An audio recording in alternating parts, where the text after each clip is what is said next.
Well, ladies and gentlemen, it is about Halloween, so it is that time.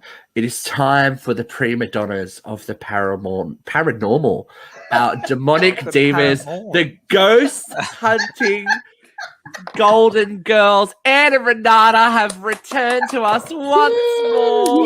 Paranormal. Yay! Good morning, good evening, and good everything to everyone. How are we, ladies? We're looking fresh, ready to go. It's brimming with excitement we are today. Makeup is a wonderful thing to hide the truth of reality. It is, isn't it? But we're not going to bury the lead. It is a very special day for one of you today. So thank you for joining us, Renata, on your birthday. Thank you for joining us. Cheers. We love you. Cheers. Look, the coffee's flowing already in the Frightfully Good studio. Oh, look at Renata go too. She just downs it. Making it so special for her with all the deliveries that have arrived over the last 12 hours. Absolutely. Thank you so very, very much for all the yummies. Thank you. No, it's more. We are more than happy to do it because can you believe it's 12 months ago that we first had our little first meeting. Oh, wow! It's our first show. Our first show together was 12 months ago, and I introduced you guys to lovely Jeffrey, and I think your life just hasn't been the same since, has it? It's certainly improved. But you guys are together again at the moment because together exactly. Talk to us about your COVID experience because you've been separated, you've been all kinds of stuff. It's fucked. How's that? Yeah. Welcome back to Uncensored Radio. Well, I mean, we've been able to skirt around some of the rules because we have a radio show called Spooky Sundays on Newcastle Live Radio. We are considered to be news broadcasters. So we've been able to get together occasionally to do what we need to do, but it's the travelling that's upset us, isn't it? Yes. We've been nowhere and done nothing. And when we tried to last time, we went up into the Blue Mountains and the whole world got locked down as we left. So it was like, that's what happens when you go on holiday. So I'm just warning you, I'm taking her out tonight to a haunted location to celebrate her birthday. So who knows what will happen tomorrow. That's always nice, isn't it, Yay. Well, look, you never know. And she's taking me back to a place that caused a lot of trauma in my early years. Apparently. So Realise this. No, you're going We're going. You're going to a bar, aren't you? That's no. I'm going to cause some trauma to my liver on my birthday. No. No, she knows where we're going. Yeah. Okay, well that's good. So we're going to a place, it's a hotel now. It's called Montepio. But Montepio was a school, but prior to that, it was a child's orphanage. Right. Got everything. Nuns and orphans. What more could you want? So I actually I actually did a work what's it called? You know, when you get your job induction. Like a work induction there. Yeah, it was like a group interviewee thing. It was crazy. Yeah, I actually worked there for a couple of years playing piano in their restaurant. Oh, she's a girl that just does a little bit of everything. My business partner lives next door. In the church. So Rob lives in the house next to the church. Oh, The next house. Your business It's partner. stunning. Oh, sorry, business partner. Can somebody beat that? I don't know. No, there's no beeping. Now we also haven't discussed it. Enough warning, and I'll beat for you. Bite me, Jeffrey. Not you. Steve's a bitch. Oh, Steve. Fucking Steve. Steve. That's what I get paid for, man. Fucking Steve. We also haven't addressed the elephant in the room. We met you, but Jeffrey. we've also stolen Brooke from you. Oh, yeah. I heard Without that, Luke. blessing. As I said to you, you guys, honestly, her slipped. sense of humour and her wickedness is perfect to keep the rest of you in line. Yeah, look, I think Brooke's done a great job at stepping into the madness after I pulled her in off at one live show that she was commenting on. I'm like, all right, next week, let's go. Let's do it. Just don't ask her about Okay. Beyonce. Look, Beyonce's no, it's not that show. No, It's you not can't that say show. the C word We're not today, talking about Bubs. Beyonce. We're not talking about Beyonce. We're talking about Anna Renata. And neither one of those are bitches. I love Anna Renata. Oh, it's a big love-in today. We all love Anna and Renata. Yeah, so you got, like, literally, I think I was looking back at the date of something that I'm going to show a little bit later on. Your last investigation was how long ago now? It was the first Friday of August was the last one. And You mean a public one? Yeah, public one. first Friday of August, and our next one was We supposed snuck to the be. sleepover in just in time, didn't we? We did. Oh, sorry, no, the stay awake all Stay night awake one. all Stay away. Yeah, no one slept. That's right. There The was no lock sleeping. in. Our next one is supposed to be the 22nd of October, unless we get a A bump. Another big fuck you. Yeah. A bump from COVID, we'll call it. I want to come do one of your haunted sleepovers. I just would like to have to sleep next to a hot guy that maybe I could just rub up against in the right places. You know what I mean? I'll lend you my husband. I'll lend you my husband, Jeffrey. He'll be down for that. But see what Jeff didn't what, think we were a what Jeff swingers doesn't show, but hey. understand. What Jeff doesn't understand is what the facilities at Maitland Jail actually look like. There's not a lot of comfortable sleeping positions or areas. I would assume it wouldn't be comfortable. That's why I'd love to snuggle up into a nice, yummy body. No, it's a lot of cold concrete and metal, isn't it? Honey, exactly. That's why you gotta snuggle up.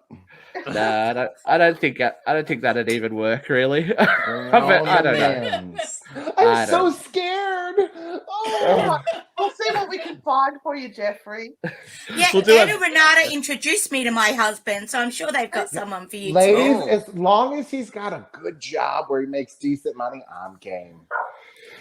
No, he needs a big dick as well. Oh God, She's right. we're off. We are off. We are off and running. Sorry. But that's all good. That's all good. We have to talk about, obviously, the baby of the group, True Hauntings, is still going super duper strong. I have a few questions to ask about some of these shows that you've done recently. And I love your face there, by the way. I have to tell you, I have a little inside baseball gossip. My mum now listens to you guys every night as she goes to sleep. So it's crazy. I don't know why she hates scary stuff, but she's like, oh, they're just so funny, and they laugh, and I laugh, and then I'm in my bed and I'm laughing. I'm like, you go crazy. It's So you're reaching a very broad audience at the moment. Diversifying.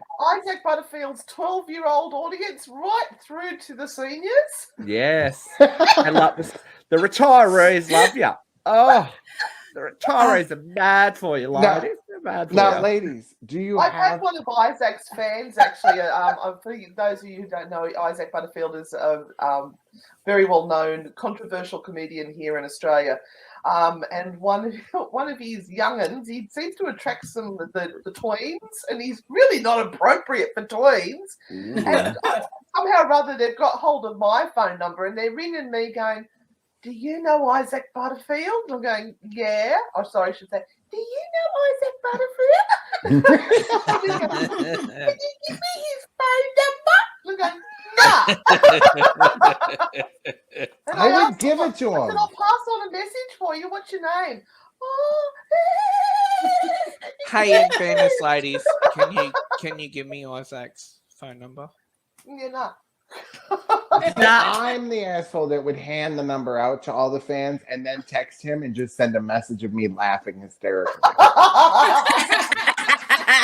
I definitely have never done that to anybody, Leah Remy. I'm just kidding. Oops. My bad. Don't give him our phone number.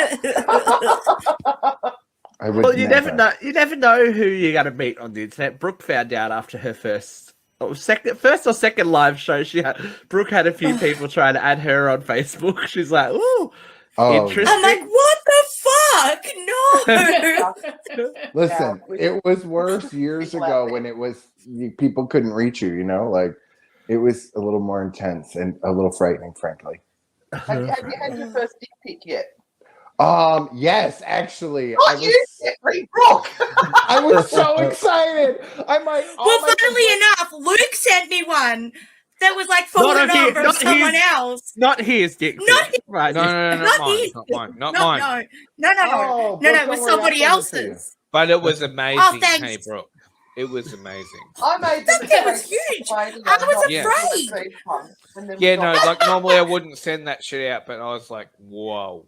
Like this is it was Jurassic like Park it was shit. like, oh my god! I went running out to Chris, and I'm like, holy shit! Look at this dick! And okay, girls, how many dicks? So you guys haven't gotten any dick pics? Is that what you're trying to tell me? No, we had got one because I complained, and I said we've never received a dick. And next thing we get a well, I think it was on our Instagram page. It was on our Instagram page, like that. And it was a before and after shot. So they were showing the excitement of the process and then what had happened afterwards. And I'm like, oh, it was an ugly one? It was not cute. It was not attractive. Of course, I shared it with all the army to let them. It was the worst dick I've ever seen. I feel now. I can tick that box. We've had that now. I don't need another one. No, you gotta get cute dick pics. Yeah, like, I don't mind those ones. Oh, I've got a gay friend that sends me the best dick pics you've ever seen, but they'd stress her out. Because that's what we do. All of our gay friends, we send each other, look at this dude. You want his face? I thought you would just want to see his dick. You know, it's kind of what you do. I can't believe that we're talking to Anna Renata. Now we know what scares the ladies. Brooke on the panel. What do you expect? Really, Luke? Did you just blame me for this? Yeah. Brooks, look, it starts out. See, we started out so okay, let's get back to business. Ready? Okay, I got this. So, girls, tell us. Do you have your next public event planned? Can you get that far? What's happening over there? Look, at the moment we are in negotiations, so we're waiting for a few of the sites to come back to us. I've reached out to a number of sites and said, what's going on? When would you like us to start back? So on and so forth. So I believe Maitland Jail will come on board fairly quickly because they've got a mass of people who booked in and have. Well, there's many tours that had to get cancelled, so we're going to try and catch up on all those people. But with the other sites, it's all about waiting to see, whether we can or can't, depending on the rules. But my big thing yesterday was it didn't take long for someone to complain that they can't come to a tour because they're not vaccinated. And we're discriminating, apparently. It took literally 5 minutes from me posting a thing to say that we're going to come back very, very shortly. Unfortunately, it will only be for the fully vaccinated, and then bam, within 5 minutes, I'm discriminating. So we should have sent them the T-shirts. Get the motherfucking vaccine. We've got a T-shirt. We need to do that. Thank you, Vera, for that. That is beautiful. You notorious, Vera. But it's very indicative of how far COVID has spread and pushed everyone. I don't understand that. Everything. It makes me nuts. Like what? Well, people, anti-vaxxers. Why? It's a good reason for people who are normally angry to vent their anger publicly. But a lot of it is fear as well. They've had all the fear mongering done on, and they react through anger and self-righteousness because that's the only way they know how to deal with it. But this particular woman, apparently somebody stalked her page and said she was likening this to the Holocaust. Yes, the, that's a big one over here. The rights of, being taken from them. But let me just tell you, I wanted to rip her a new one because my mother-in-law actually was in one of those concentration camps with her newborn baby, and her baby starved to death on her breast because she couldn't produce enough milk to feed that baby. So these fucking anti-vaxxers saying their freedoms and their rights have been taken have no fucking idea. Yeah, you fuckwits. You aren't getting a canister of fucking Zyklon Bleed rolled along to you. You're just getting a needle. Like, was that English? Get your shit together. Yeah, no, sorry. I was somewhere. I thought maybe he was having a stroke. I'm like, girl. No, I'm okay. Do you smell toast, Luke? Do you smell burning toast? I do.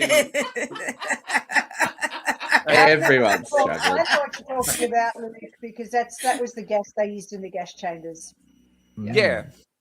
And it's not like when these people bring up this kind of shit, it's not funny and it's not okay. Like, this was something that really happened and they have no idea of the horror of that, and they're just talking shit, and it makes me so angry, but I could go on and on and on.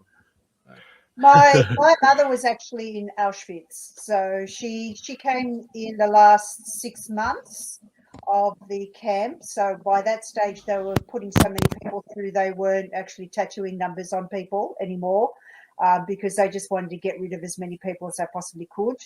And she went in front of the death squads 3 times. Oh my God. So they lined them all up in the camp, and they decided that today we're going to kill every 3rd person.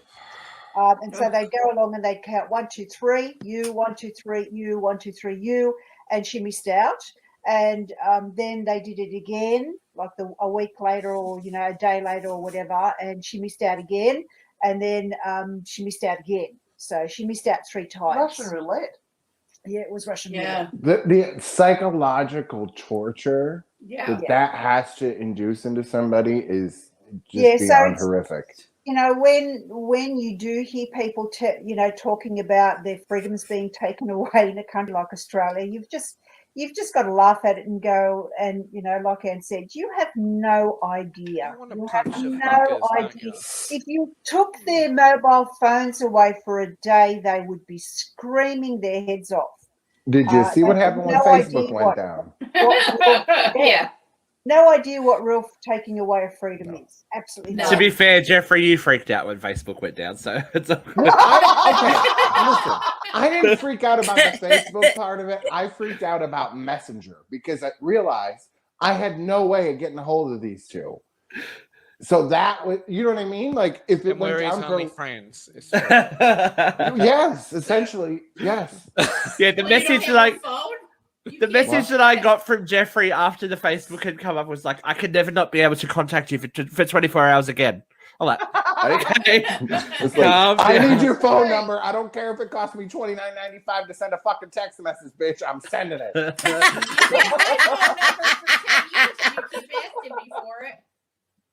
Very cute. I cannot wait to see what that bill comes to. Let me know. It will be interesting.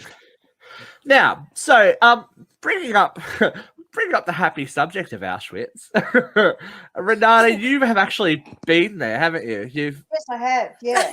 So, can you talk to us about your experience there, being, sensitive to spirit and stuff like that? What kind of effect does a place like that have on someone like you? Look, I was in my early 20s when I went there. I went to a couple of places when we visited home, I guess, if you want to call it that. And there were 2 places. There were a couple of places in Warsaw that really affected me. And my mother was born in Warsaw, so she took me back to where she lived, and we visited relatives there and everything. But there are quite a number of buildings still there that have bullet holes all over them. And there are also places around the city where they would hang people and leave them on display. And so That's like medieval times. there were markers there where there were particular hangings. There was the Jewish quarter there as well, and they were sort of locked into there for quite some time. Everyone hated the Jews, unfortunately, and they also had a Jewish museum which you can go to, which is like underground. And you go in there. This is in Warsaw. You go in there and you have a look at some of the artifacts and everything. And that's where I had a panic attack in there. I just could not cope being there. I had to literally get out. So that was a horrible, horrible place. But we did go to Auschwitz. My mother, I went with my mother. She decided she wanted to go back. I've got no idea why. And it was a place that just, when you walked in, you had to be quiet. You had to be silent. I had no words. My mother took me to where they had the furnaces, where they would put the bodies after they had been gassed to burn them. God only knows why, but she How took, did that she took affect me you there. as a medium? I was just like in shock. Yeah. It was just so crazy to think that people actually did that to other people, that you walk in and it hits you in the face, and then you just can't talk. That's what I thought, because there's a room there where they have like all the suitcases that people brought in with them. There's one area where they have all the shoes. They have one area where they have hair. There was one area where they had all the wedding rings stacked from people who had gone through. Oh my God. And so you see these hundreds and hundreds and hundreds of things that people left behind. And I've heard all the stories. I have heard all the stories. I have heard what life was like while you were in there. And like I said, my mother was there in the last 6 months of the place. What went on prior to that, when they still felt that they had leeway and that they were winning the war, and the experiments and everything that they did on people, is another horrendous part of this whole story, that most of those people just didn't live through that bit. Right. So, my mother was lucky that lucky that she was there in the last 6 months. My father was actually in a officers' camp in Germany, because he was captured earlier on in the war. He was a pilot. He was in the Air Force, and he had to parachute into Germany, and his parachute didn't open properly, and he broke both his legs. Oh, God. Wow. And so he was in hospital. So they captured him.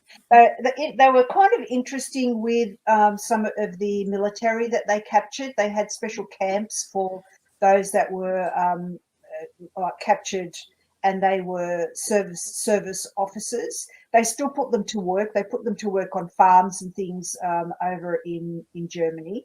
But he was in hospital for 18 months because, he broke both his legs, and they set them, but they didn't set one leg properly, so they broke it again and reset it. God. And so forever he had one leg shorter than the other, and continuous pain. Yeah. So, what was your mother's experience going back there? How did that? Did she talk about how that affected her? No, I thought it was really weird. I think I was the one that wanted to go.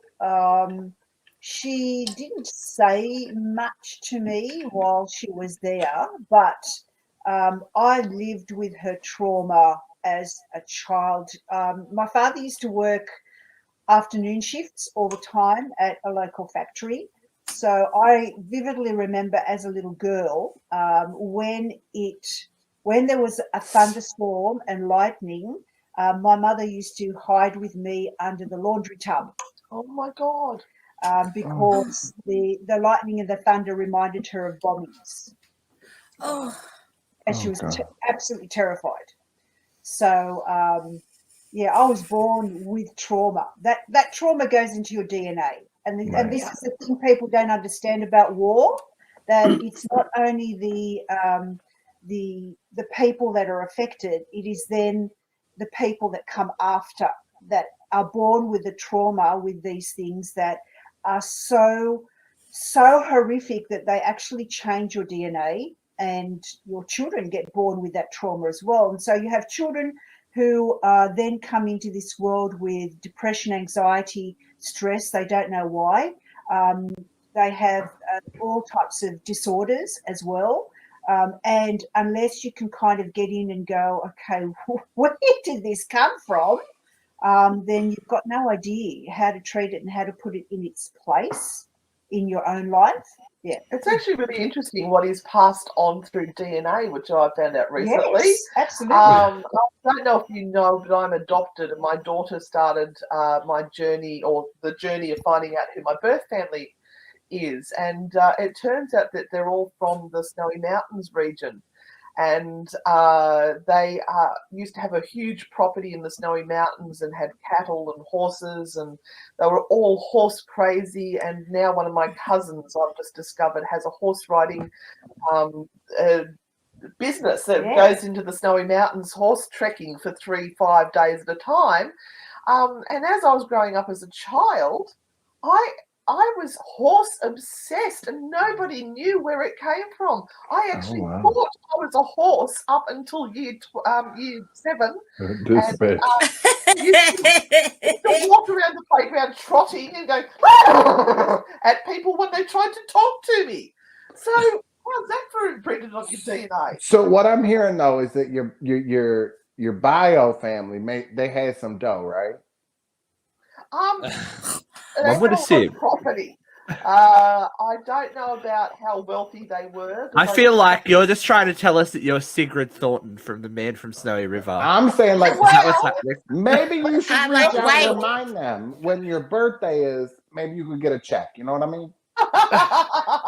No, it turns out that one of my bloodline is the real Man from Snowy River. What is that? What does that mean? Jeffrey, it's a movie. Go watch it. It's an Australian thing you wouldn't understand. Yeah, it's a very famous poem called The Man You're not from Sigrid Snowy River. Thornton. And it's about a crazy horseman that could ride like no other, trekking down a very valuable horse. A wild bush horse. So it's a fabulous, fabulous poem that was made into a movie. Yes, and a TV series starring Hugh Jackman. Who knew? And they now actually go out and they assist in saving the Brumbies. So once I found out that my cousin works in saving the Brumbies, which is like your Mustangs, I lost my shit and I just started to cry and cry and cry because I said, I found my people. This all makes ancestral sense to me now, why I have been the way I've been for so long, and my connection with animals, and so I've now sort of reached out, not necessarily saying to them, hey, I'm your long lost relative skeleton in the closet. I'm sort of keeping that aside. It's not important. I don't want to upset my birth family now, because my birth mother doesn't know that I'm around or exist at the moment, apart from she had me. So I just am so excited to embrace this part of who I am. To bring it back to what you guys do and what we were talking, what Renata was talking about, it's like a different kind of haunting in itself. There's something that you have to go in and get to the core root of something, because that's what you guys do. For all the like fun and games and laughs that you do, you're very serious about your work, and it's a lot of mystery solving, isn't it? Like, especially with your True Hauntings podcast, the research that you have to go in to find out why Betty Jo Cook from 1492's knocking on a pipe is like, it's excessive. I can only imagine. Renata just digs back into her memories of that time and asks them. Oh, On her birthday as well. How It's rude. your birthday. You can hit I'm her. such a good friend. you are my type of friend, darling. That's why I love But- you so much. a lot of what you guys do is detective work. It Like- feels like that. I love it. Yeah. Like when we find a good skeptical post where somebody's dug into something and we find the true history. Like there's one that we're looking at now that is going to be the next one. And once again, the Warrens are involved. And let me tell you, without giving anything away, bullshit. Sorry. The devil did not make them do it. Is that what you're trying to say? Oh, no. Look at It's all Renata. right. What I All right. absolutely Go, Brooke. What I absolutely love about the podcast is that it does make people think, and it does actually make people go down their own little rabbit holes. I'm going to use an example that Anne and Renata already know. So my son Jaden absolutely adores these women. He calls them Auntie Anne and Auntie Nada. All right, now he's 12, and we were listening to the Lizzie Borden case as we were driving home one day. No idea that the child was listening. And then all of a sudden, he's come up with his own theory based on what Anne and Renata have said. He's doing research, and he's like, oh, my God. When you actually Google Lizzie Borden, the first thing that pops up are the crime scene photos of her hacked up dad. So slightly traumatic, but I like that it's made him think. And, you know, he came up with this theory all on his own. So Yeah, I love that. And I love when people reach out to us and say, oh, we've found this, and they'll find more, because we run out of time. We have to draw the line in the sand somewhere, because those rabbit holes just go so deep. They do. And we start to pull our hair out because we think, are we doing this justice by giving information that we're managing to squeeze into an hour? And we're going, but we could do another half episode. We could keep going, but we know that people, it's a long time to listen, so we try to keep it down to that hour. But it's fun, but it's also Doesn't feel like a long time though. When you sit into it, I've got to tell you, I think probably my favorite one of the most recent episodes, and I was not ready for it to be my favorite one, was the Vatican episode. Oh, wasn't it Vatican? Oh. I was so surprised. I was so surprised at how interesting it was. Was so surprised at how it was amazing. Talk to us about that, because it was your idea, as you said, Anne. A little voice spoke to me in the car and said, do the Vatican. So I'm sure I've got a little demon sitting in the car somewhere, because he's always giving me little messages. But yeah, he literally said in my ear, do the Vatican. So I went to Anne, why don't we do the Vatican, Anne? So yes. And look, we didn't tell the bits that we really found that were really you don't want to know that information. We might upset a few people. We'll upset a few people, but Oh, quick, say it here. Yeah, I want to know. We like what the upsetting fuck? people. Tell us. You can't give us popcorn and say no butter. Either that, or you gotta call me after this shit. we might do adults after dark. Oh, we can go in a Patreon account. Exactly. But my favourite bit of that, we had a lot of trouble finding a soundscape for that one, which is those descriptive stories with all the sound effects. Yes. And then I found that one about Pope Joan, where now the popes have to sit on the marble throne and be tested. For those who have heard that, if you listen to the first 8 minutes of that podcast, you'll know what I'm talking about. It's a cracker. It's very interesting. I don't know that anyone would want one of those thrones in their house. Yeah, it's a lot of cleanup. Sit on a marble throne, there'd be a shrivel factor involved. Oh, definitely. We don't like that. Okay, I have a weird question. Can I ask it? I'm gonna. Okay, thanks. Go. All right. So, ladies, do you think can a family, a bloodline, I guess, be haunted? Can it go through generations and not necessarily to a place? Have you experienced any things with that? We have, or I, probably about 12 years ago, 13 years ago, we were dealing with someone who was third generation, believed that they had been cursed, and that curse had been passed on from one generation to the next. I wonder whether if one generation doesn't tell the next generation that they're cursed, whether the curse continues, because the curse only is given fire and is given energy if you literally pass it on. If those words come out of your mouth and those words create the curse and move it on.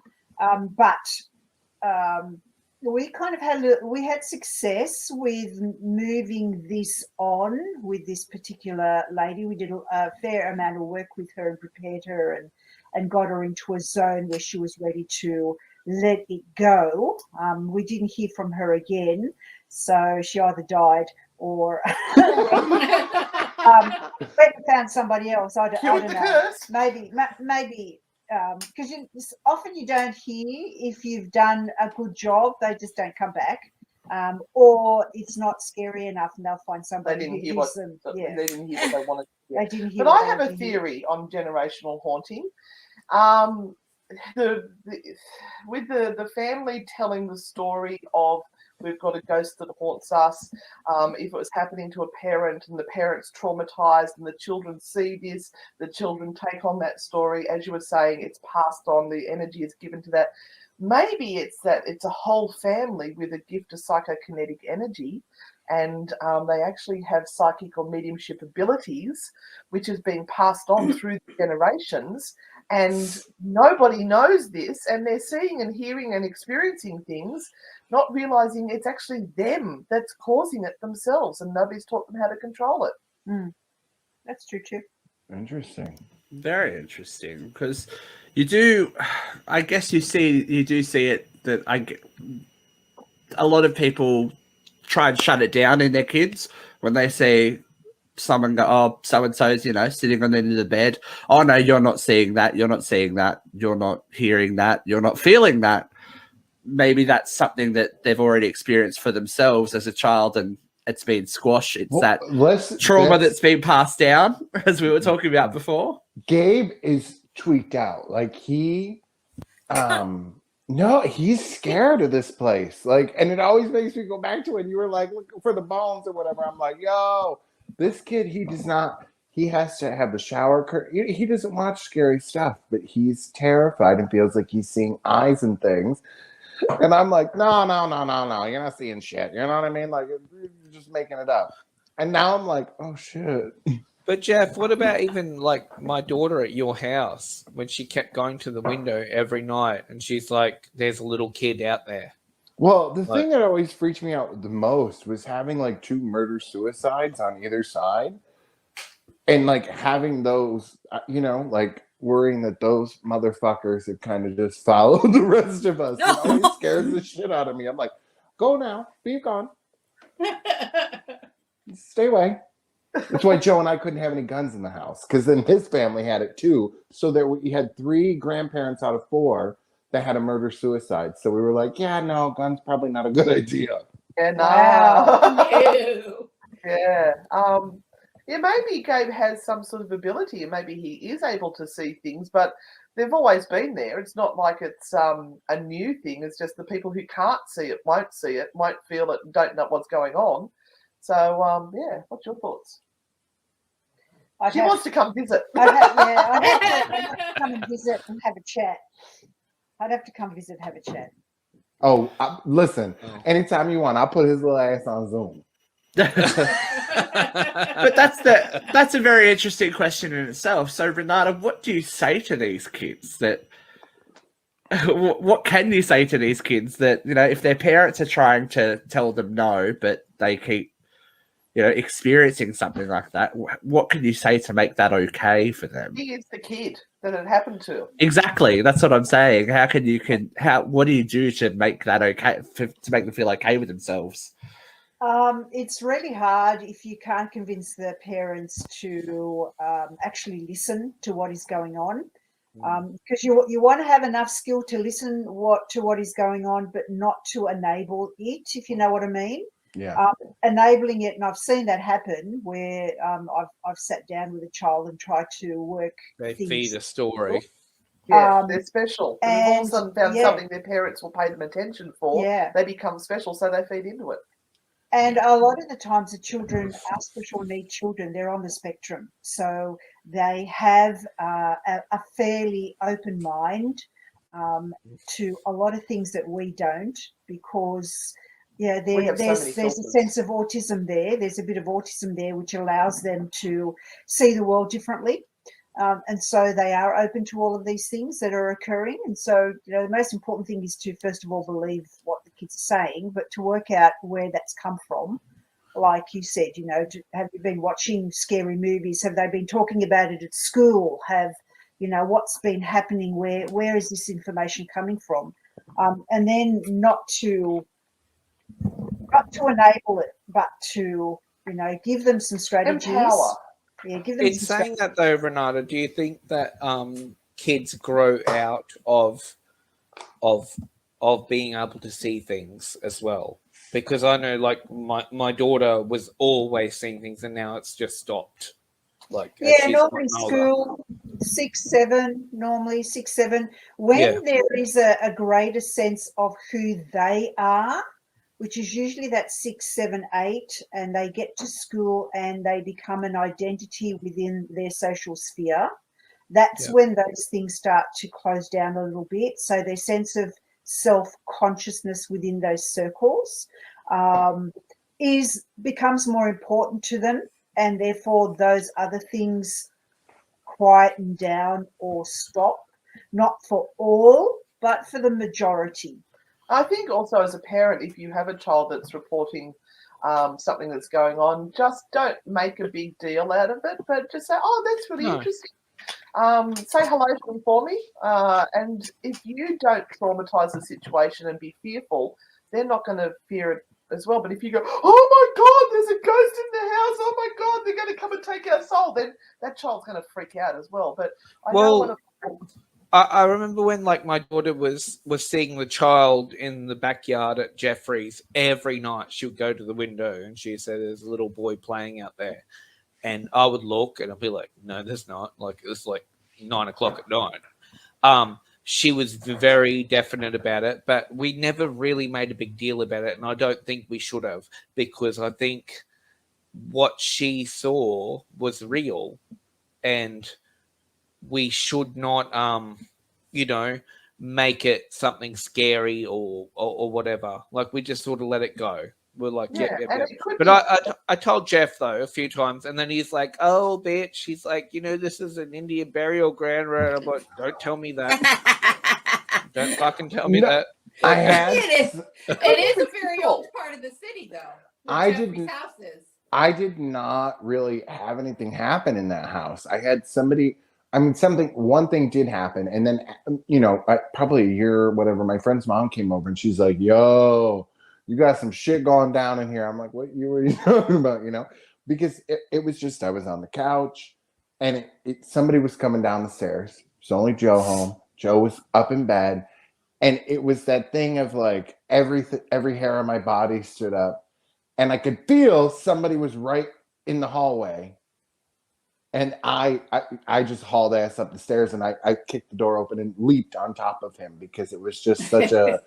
But Jeff, your house is really old. Like, that whole section. Well, the house I grew up in was even old. Like, that one was built in the early 1800s, and I always had night terrors as a kid. And I went to the energy worker that I went to. She's like, my thing was dreams. Or whatever. And I was like, why would she say that? And I'm like, bitch, I've always had night terrors. Like, what are you talking about?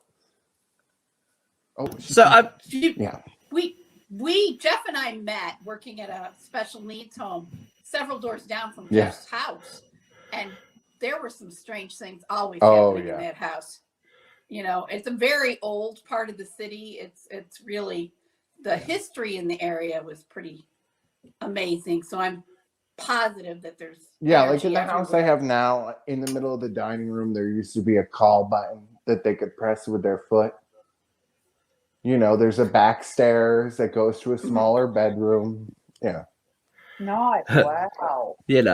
Indicative, and that's making Ian and Renata just want to go on holidays, isn't it? I just Pocket flights. did you see the link? I sent you the link that should have all the pictures. I'll have a look. Yeah, It's beautiful. I just saw the one that you put up on your link the other day, and I went, "Oh wow, that's beautiful." Honey, gotta hawk some business. You know what I'm saying? I was like, sales are down. People aren't coming to Central New York. That's a problem. Because it's winter. So I want to ask another question, ladies. Obviously, with everything being shut down, you've had time to really get into examining stuff. We've talked about it before on one of your live streams. How do you deal with the paranormal hangover of researching all this stuff, going through endless amounts of evidence to come up with nothing, like kind of running into that wall that I think a lot of people would stop if it wasn't a passion project or if it's something that they hadn't experienced themselves? Do you get to those points one day where you're like, well, what are we doing here? I used to review because I used to run a tour at Q Station Manly, and we would have to review hours and hours and hours of evidence and then put up whatever we'd find for the guests. So I got evidence burnout, and in the end, I started to be more in the moment when I was on an investigation, rather than worrying about capturing EVPs or evidence of ghosts or anything. I just wanted to be in the moment, because I think sometimes technology can take your focus away from what is actually happening around you. So I will review evidence when I have to, and when we work with Isaac, we have to. When we record specials, we have to. But there is, and I think many investigators will know this, there is many hours of recordings that people have made that they've never listened to, and the best evidence could be on those recordings. And because as investigators we get bored with that aspect of it, we'll never hear it. Yeah, it's yeah, I would not be good at reviewing the footage. I would be like, oh my god, let me just skip ahead 25 minutes.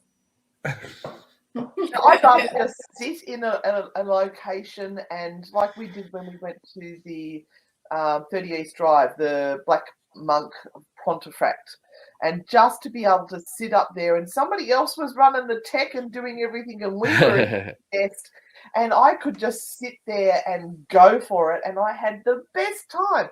Nothing happened, but I had the best time because I was just in the moment. But you guys do the reverse as well. We haven't actually talked about this on the show before, but a lot of what you do is try to educate people, and even on your own tours, educate people about what to expect, what not to expect. That whole kind of, you do both sides of the coin. You're not going to go in there and go, oh, the demon is in this cell and it's coming to take your soul. You'll be like, well, this is what happened, blah, blah, blah.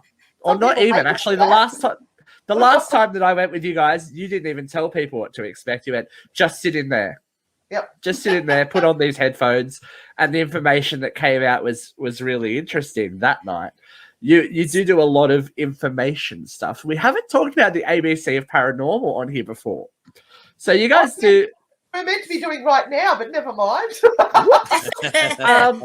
I need you to explain this. This week's topic was urine. Urine. Can you shed some light on the urine? That was her topic. Yeah, thanks. Just real quickly, girls. I actually got hit in the head with a urine bottle by a really crazy patient. It was a really a special moment for me. But but continue. They go to trying to find different topics of interest, but they have to interest us as well. And UFOs really aren't my thing. And we came to you, and we had looked a couple of years ago at urine as a magical ingredient. And so Renata said, let's dig that one out and give it a crack. So that's what we did. We presented the topic on urine last week, or urine, whatever you want to call it. Wee, pee, piss. I can't even. The week before was the letter T, right? And was that the Taj Mahal episode? Taj Mahal, Yeah. That was really that was again another really interesting one. So you're doing your part again. You're not like some people that we won't mention. That that you know, everything is a demon, everything is a ghost, everything is blah blah blah. Letter V. We've got to. I wanted to do vagina, but she wanted vampires. Ghostly vaginas. I love it. You guys have already done vagina. I know. So, yeah. That sounded very bad. I'm sorry. I didn't mean it like that. Right, we're going on a road trip later next year to we're going to do all the worst towns in England. We're starting in Shitterton and ending up in Swat. No. Nice. Very, very nice. So the reason why I ask was there's been a kind of lack of paranormal anything on TV in Australia for a very, very long time. I don't know if anyone, the Australians, remember this bloody show. Oh, yeah. The Extraordinary. Used to scare the shit out of me because Warwick Moss is just sitting there in the dark, and it's like, oh, did you guys ever watch Scream Test? Oh yes, they did Q Station and Maitland Jail, and they did Monte Cristo. This is actually a clip from Monte Cristo. What do you? All right, so I wanted to bring up Scream Test for a reason. The premise of Scream Test was that they took contestants to a haunted location, set them up with a video camera. Oh, calm down. A video camera. Not a long time ago. and set out clues to the hauntings, but then they also staged part of the haunting as well. So they would play sound effects and get air blowing out of vents and stuff like that. Do you think that's a valid way of investigating the paranormal, or is that more down to let's see how quickly we can scare people? Number two. Yeah, it's entertaining. Exactly, right? I mean, in saying that, by promoting or producing fear on the person that's involved, that can heighten their sensitivities to the environment around them and possibly allow them to see more than what they would have. They're more hyper vigilant, but I think it just actually then it goes in the opposite direction where everything becomes a ghost when it's not. Attila and Andrea actually did something like that. Phasmophobia. And they took a couple of. Was it Phasmophobia or was it a different one? Phasmophobia. They did They took a couple of people out to some sites and didn't tell them what was there.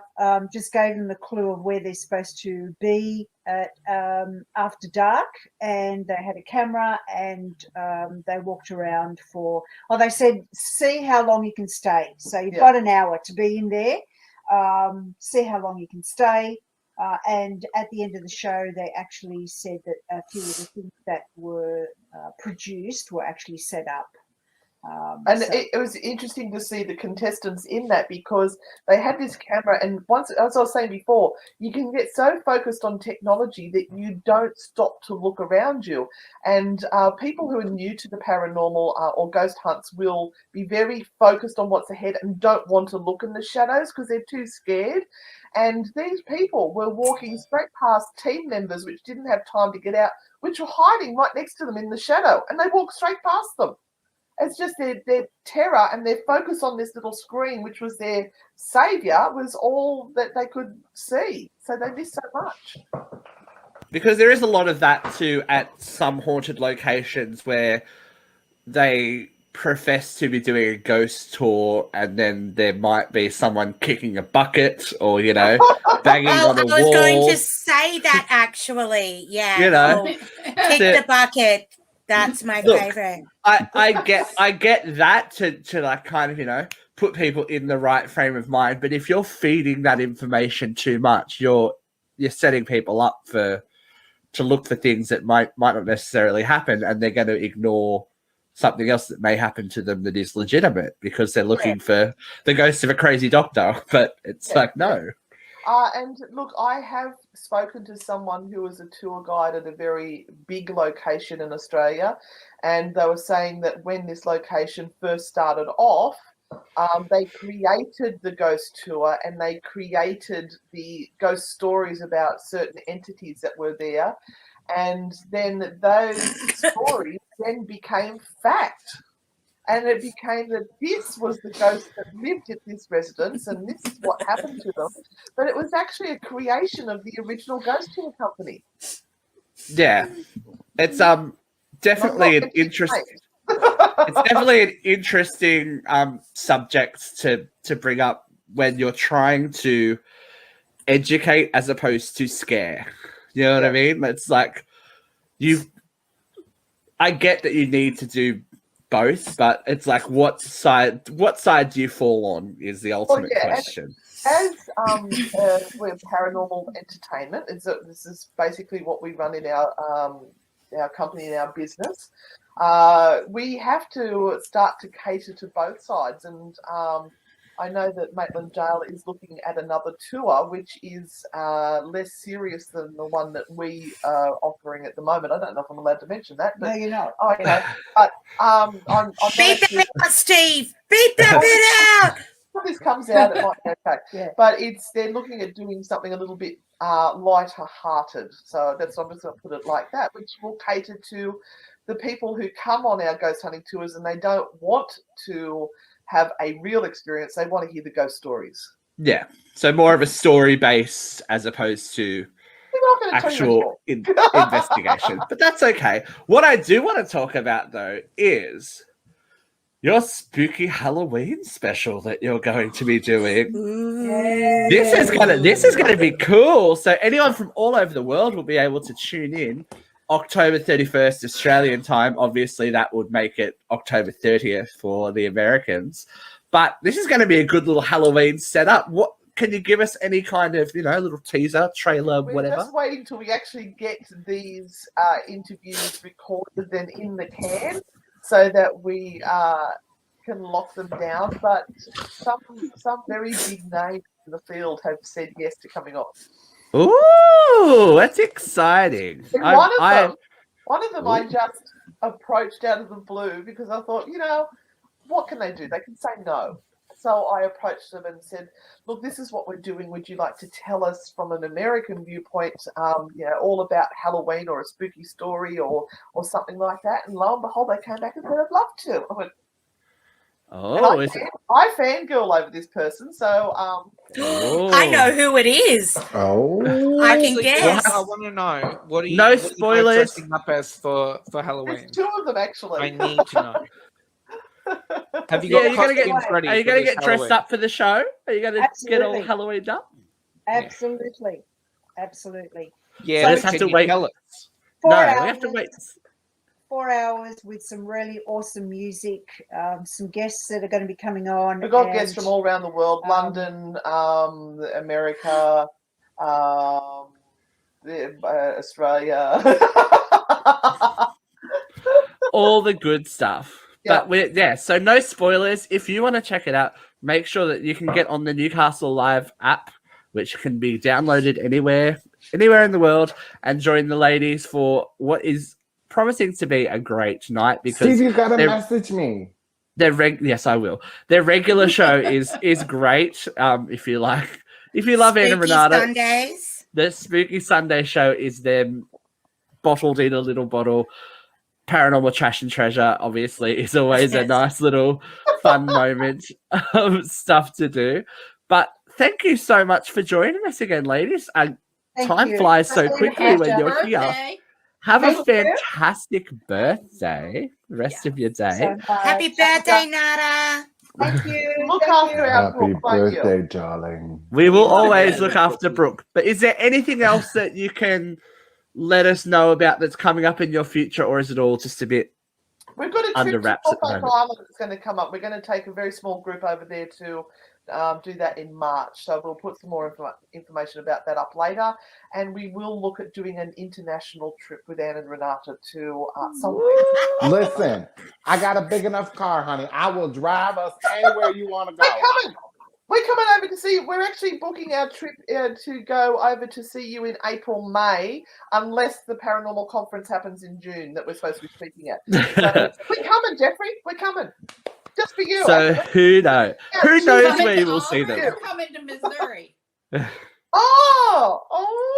Both, they say. Well, ladies and gentlemen, boys and girls, that has been the wonderful Anne and Renata once more joining us. Thank you so much for your time, ladies. Go and celebrate your birthday as best you can. Make sure you're checking out True Hauntings podcast. Follow Anne and Renata on all the social medias. They're TikTok and they're everything. So make sure you follow them. We'll see everything. We'll see everything. We'll see everything, everyone, every which way again soon. Thank you and good night. Bye.